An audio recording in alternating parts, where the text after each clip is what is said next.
it's a free democratic society, there are many different movements within the society. There are obviously, in every society, there are people who are against this society. They may be simple criminals, ideologically in disagreement with the state policy, conscientious enemies, simply psychotic personalities who are against anything. Right? All these movements will be directed in one direction, right? This is the time to catch that movement and to continue it until the movement forces the whole society into collapse, into crisis. We don't stop an enemy. We let him go. We help him to go in the direction we want them to go. Okay? Obviously, there are tendencies in each society, in each country, which are going to opposite direction from the basic moral values and principles. To take advantage of these movements, to capitalize on them, is the main purpose of the originator of subversion. So we have religion, we have education, we have social life, we have power structure, we have labor relations, unions, and finally we have law and order. 1, 2, 3, 4, 5, 6. Okay? These are the areas of application of subversion. What it means exactly?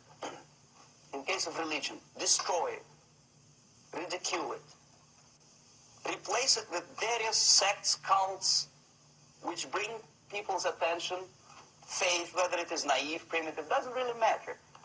As long as the basically accepted religious dogma is being slowly eroded. Education.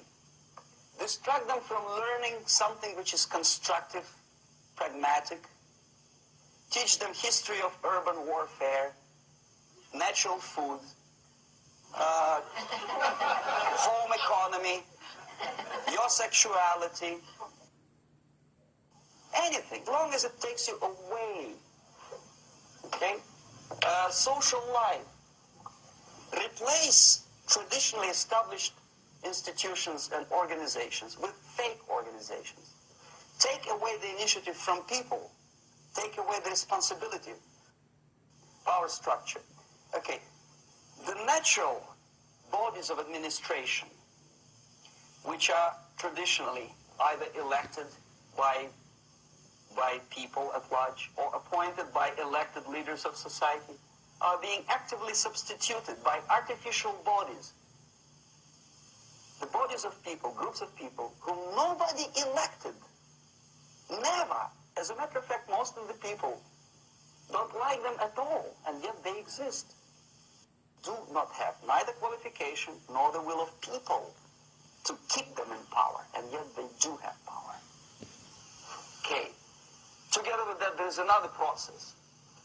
Law enforcement, law and order organization and structure is being eroded. For the last 20, 25 years, if you see old movies and new movies, you can see that a policeman, an officer of the United States Army, looks dumb, angry, psychotic, paranoid. A criminal looks nice, and he's unproductive only because society oppresses him. A policeman is a pig, rude policeman. He abuses his power. You know?